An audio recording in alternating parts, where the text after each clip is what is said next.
Hello everyone, I hope you're all doing well. It's actually been a couple of weeks since I've made any sort of video, and tonight I just really felt like talking to a camera and creating like a super chilled out studio vlog. I also wanted to try filming on my phone, so apologies for any quality or audio issues, but thought that this chilled out video would be a great place to test this sort of setup out. Not that I'm not surrounded by just camera equipment of varying kinds all over. Yeah, I just decided to take a couple of weeks off, chill out, not worry about videos or artwork for a bit, which I really hadn't done in way too many months, honestly, and I know I talked about that a bit in one of my more recent videos.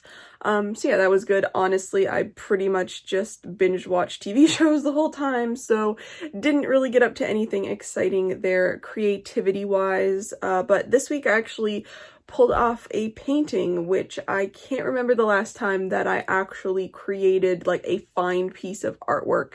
Normally I'm like fulfilling my need to create stuff more in like the travel palettes and just stuff like that, and not necessarily so much fine artwork as of late, so that was fun to do. I'm not sure if that video is going to be up yet by the time this one goes up. It's either going to be the video right before this or right after, but I decided to try out using the 40-year-old art supplies from one of my more recent videos that I went through. So use my dad's old stuff to try and create a piece of artwork, and I'm very happy with how it turned out. But yeah, that painting definitely got me back into the mood of wanting to work on more like drawing and painting and more traditional fine art, as opposed to the travel palettes and palette boxes and all of the pour painting that I've been doing the last like 6 months or whatever. So that was a fun kick into gear that I needed. There's actually a couple of t-shirt designs that I want to work on, which I might work on a bit in this video. I'm not sure how much I want to really bother filming them, considering they're just like personal work for me that I want to order on shirts to have, which is a very common thing, honestly. I've been needing to make a Redbubble order of like my own merch, like the Studio of MM stuff that actually isn't publicly available. I just didn't think anyone would be interested in, so if you would be interested in that, I guess let me know and I'll make it public. But the Studio of MM shirts and stuff have been like my go-to work shirts. It's become this thing that I don't want to deface any other artwork on shirts that isn't my own logo, I guess. And I need to order a couple of new shirts, you know, get some more work shirts because I've been wearing them so much. And I figured at the same time when I'm doing that order, I might as well create some other designs that I want to have for myself for other work shirts and whatever as well too, considering the Redbubble shirts are pretty much what I live in 90% of my life. I know, you would never know, I actually put on a shirt, an actual sweater for this video. Shocking. But yeah, normally 95% of my life I'm living in various Redbubble shirts, whether it's my own artwork or someone else's. I've actually also picked up a decent amount of art supplies lately. They are very, not that they're not normally business oriented, but most of them are directly related to videos that I want to do or product-y stuff, so very businessy stuff and not so much just for me. So I guess I could show you that because I know you guys love a good art supplies haul. Yeah, that's basically all I have for this intro-y portion of this studio vlog, so let's get into the more interesting stuff. Now, like I mentioned, most of this is very like a businessy related, which I guess as a professional artist, basically all art supplies that I buy should technically be classified as like business related purchases, but in this case, all of this stuff was very much either for like a video idea that I had, for product, production, something along those lines. The first thing that I guess sort of started this entire thing were the Winsor & Newton Fineliners. Now, I'd had these in like the back of my mind sort of as like a wish listed item, and I knew the easiest place for me to order the 5-pack of them was going to be from DeSeras, so I just kind of had that in the back of my mind that I would pick up a pack of them the next time I had to order some stuff from DeSeras, which I needed to do. So grabbed these, and I'm not entirely sure why. I think just the general idea of Winsor & Newton making fineliners interested me a lot, and I just really wanted to see what they were like. And they're not like crazy expensive in terms of fine liner comparisons like with the Copic multi-liners or the Prismacolor ones. They're all pretty much in the same range, which I guess I was maybe sort of expecting the Winsor & Newton ones to maybe be like extra premium level, but they're not. This 5-pack is the black set. They also come in blue, which I did pick up a set as well because I was just really interested in trying some blue fine liners out. I'm not actually sure. I feel like Copic probably makes multiple blue fine liners, but I'm not 100% sure on that. Most of the time it's like sepia, gray. I think they made pink at one point. I don't know if they still do. I'm not a massive marker person, so I don't keep up to tabs on all of the colors. But the Winsor & Newton ones come in black, blue, and I believe gray and not sepia. So yes, those are the 2 sets of Winsor & Newton fine liners, which I will definitely be making a whole video on because I somewhat have planned doing a fine liner comparison, which you will be able to see because I bought a lot of other fine liners to try out as well. These ones, which are the Derwent graphic line markers, these were something that was not directly influenced by wanting to make a video testing out different fine liners, and I just really wanted to try these out myself because one of the artists, I completely forget who I saw, like had these in like a picture that they had used them, and I'm always down to try other fine liners. I mean, I use them enough to justify testing out different ones, and I just really like the graphic markers from Derwent, and these also come in like a really sweet like recycled plastic feeling package, which looks really cool and just is really cool. These were another thing that, like I said, this was more for me, and then realizing that I was testing out these new fine liners sort of triggered me wanting to possibly pick up a few more brands to try out for a more comprehensive video. So there are 6 in this pack, and they actually come in some different sizes. They have a 0.05, 0.1, 0.2, 0.3, 0.5, and 0.8, so a lot more on the smaller end of things, which is always nice. And this is where I started to go down the fine liner rabbit hole of things. So this pack is, let me grab one out of here so you can actually see it because they're just all packaged in a plastic bag. It is the Unipen Fine Line marker pigment ink liner. Not entirely sure of the full appropriate name of these, but they are by Uniball, and I really love their gel pens and other products, so I figured trying out a fine liner from them would be a really wise choice. They also have really cool caps. I don't know if you can see, you can actually see the fine liner tip through the barrel of the cap, which is pretty cool. And this is a set of 6 again, and I believe it falls under the same sizing as the Derwent ones. It looks like there is a 0.05, 0.1, 0.2, 0.3, 0.5, and 0.8. So that will be interesting, seeing as it is like the exact same size lineup for the one-to-one comparison for those 2 pens.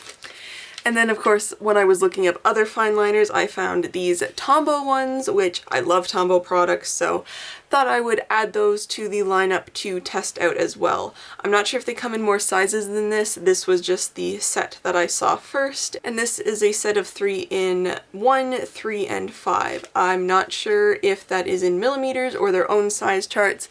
That will just be something I need to figure out in the test video. I also picked up a full set of Pigma Micron pens because I wasn't sure how my set, I mean, I don't even know if I really have a set. I know I have a couple in my studio like that are really old, so I'm not even really sure what condition they're in.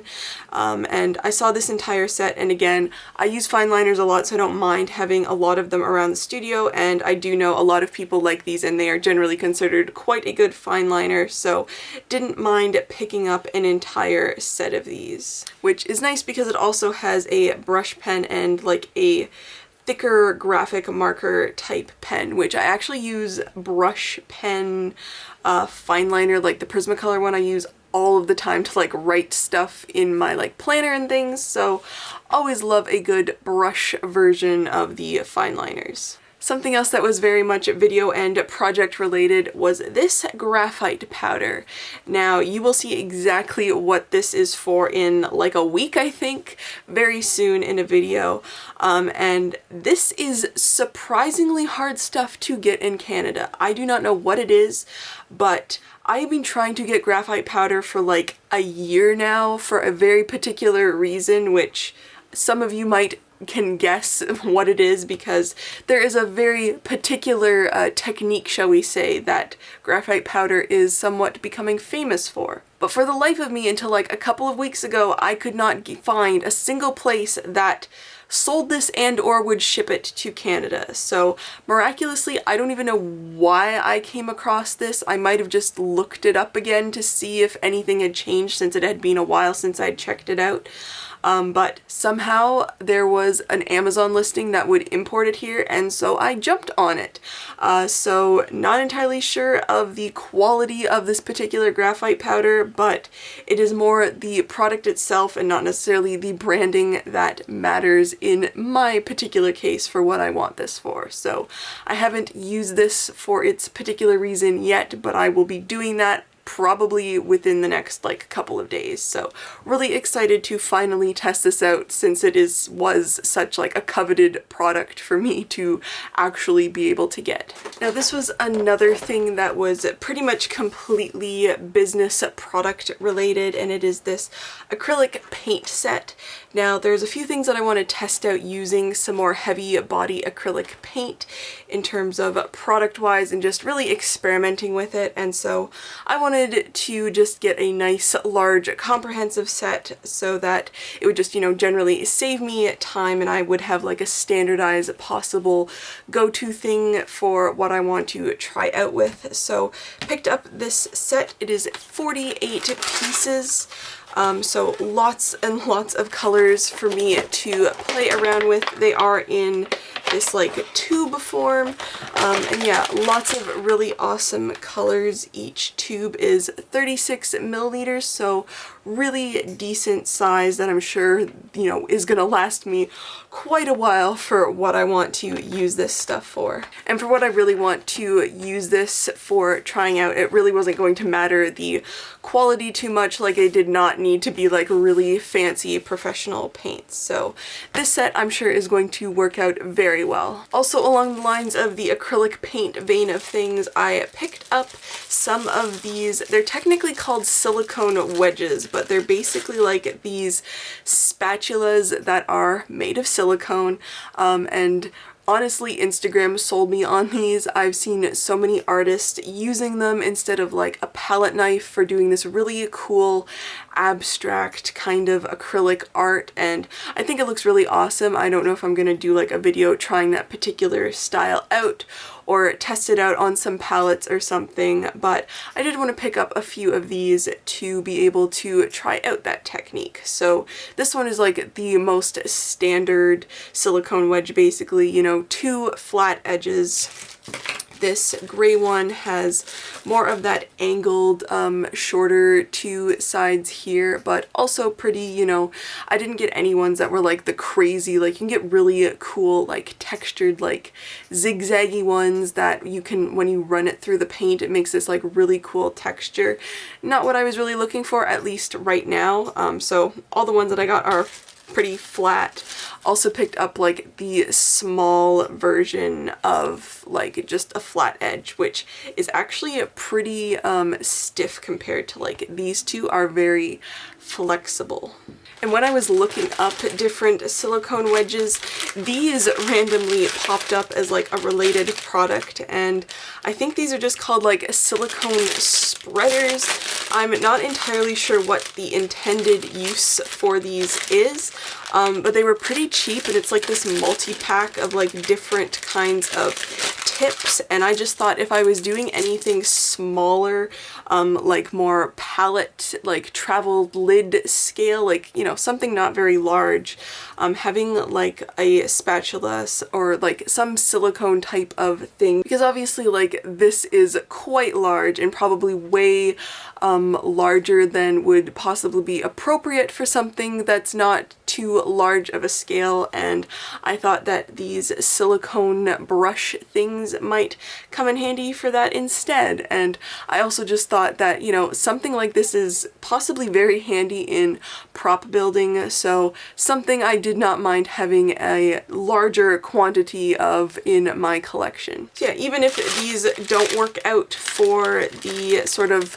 abstract art idea, I'm sure I'm going to find a lot of use for them in the prop building, like just something like this, getting into like tight corners and like smoothing out like clay or Bondo or any sort of, you know, putty-like material, or just getting rid of it in grooves. These things are absolutely invaluable for stuff like that in prop building.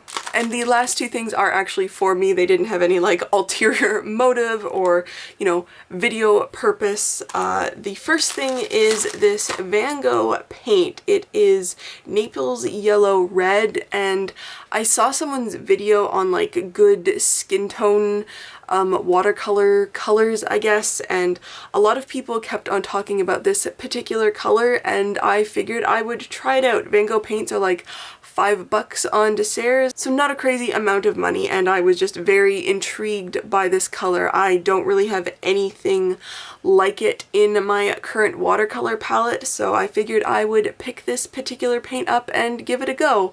I've never actually tried any Van Gogh paints, so I'm excited to see how this goes. And the last thing is pretty boring. It is just one of my absolute favorite, I'm gonna open this and then talk. It is one of my favorite, it is technically a brush cleaner, but I use this just as my water container. All of, like, literally, here is my current one, I guess you could say. I'm not gonna, there's water in it, but you can tell it's pretty filthy. This is my second one. I have one that's even more disgusting looking than this, that I've just basically used for prop building now, because that stuff tends to be more grimy and, you know, it just, the plastic gets stained over time. But this is what I use all of the time for water. It has one of the, we're gonna look at the cleaner one. They have changed the little handle thing, but I really don't care. Basically, it is a collapsible brush cleaner, so it has this like accordion style thing on the side that normally I don't open all of the way, and this is brand new, so it's really tight. But it has one of those like brush cleaning discs in the bottom. So yeah, does clean your brushes, but I just like using it all the time as my water container. And then if I do need to more deep clean or like run a watercolor brush through the bristle things on the bottom, then it's already there. So this is one of my absolute most used all-time favorite products. I could not work without this at this point. And I know I've mentioned this and shown this a few times in videos, and I have an unfortunate feeling it's one of those products from Desserts that it's kind of like a Desserts exclusive thing, or just whoever makes this particular kind that Desserts sells, it's not really available worldwide. Not saying that other companies don't make very similar products to this, but unfortunately this particular one might not be available to you unless you are Canadian and have access to going to and or ordering from Desserts. But yeah, I really love this style of brush and water bucket container thing. That is actually not everything I wanted to talk about, because I completely forgot that I recently just got these in the mail, which I am super, super excited about.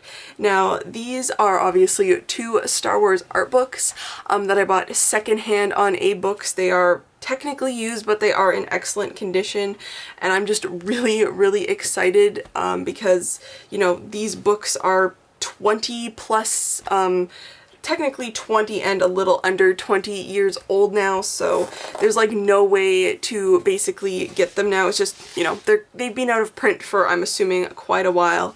But they are the art books for Attack of the Clones and the Phantom Menace. Which, I mean, some of you might be like, why didn't you also get Revenge of the Sith? Which I do not know what happened with the Revenge of the Sith art book, but I could not get a used one for like under $100 US, which was insane. Especially considering this Attack of the Clones one was like $12 US, and it's like, you know, it's just, there's like nothing wrong with this. This thing is like practically brand new. But I'm just so excited because the prequel art, like the Ventress concepts. Oh, the Ventress concepts. Honestly, like 80 to 90% of the reason I wanted to really own the Attack of the Clones art book was for the Ventress concepts, but honestly just the concept artwork and just artwork in general for the prequels is beautiful, and I'm just really excited to have both of these in my collection now since I am such a massive Star Wars fan. I mean, these books came out when I was like 4 or 5 years old, something around that time, so not the age that I was really into art books, so I didn't really have the opportunity to get them when they came out. So really happy that I can now own them when I can appreciate them a lot more. So I didn't actually end up getting to tackle as much t-shirt designing as I would have liked to, but I did want to show you what I did actually manage to get done, which basically all of my time went to this absolute monstrosity of detail in this house. So this is a technical drawing of Buckner Mansion, aka the Coven House. I really wanted to make a Miss Robichaux's Academy shirt. I couldn't really find one that I liked, so I just decided apparently to go crazy with detail on this thing, which this is the perfect example of why I don't do digital art, because when I do, it just ends up like this. And I didn't film any of it because a lot of it honestly was I was like drawing individual pieces and then like piecing them and patterning them together, which this just took an obscene amount of time, honestly, because I was being extraordinarily picky and trying to get it to the most accurate level of detail that I could, which it does look great, drove me insane, took way too many hours, guessed at the roofline and everything, but I am happy with how it came out, even though once it's actually printed on a shirt, you're probably not going to see like half of this detail or more. But at the very least, I have video proof that all of this work was in fact put into this design. But basically for the t-shirt design itself, I'm just going to pretty much invert this so that it's going to be white on black and slap some form of text on it and call it a day. I'll try to remember to include the final product once I have ordered it on whatever sort of shirt I want it on in an upcoming studio vlog, so that you can see how it actually turned out once printed on fabric. But that is actually going to be where I end this studio vlog, so thank you so much for watching, and I'll see you in my next video.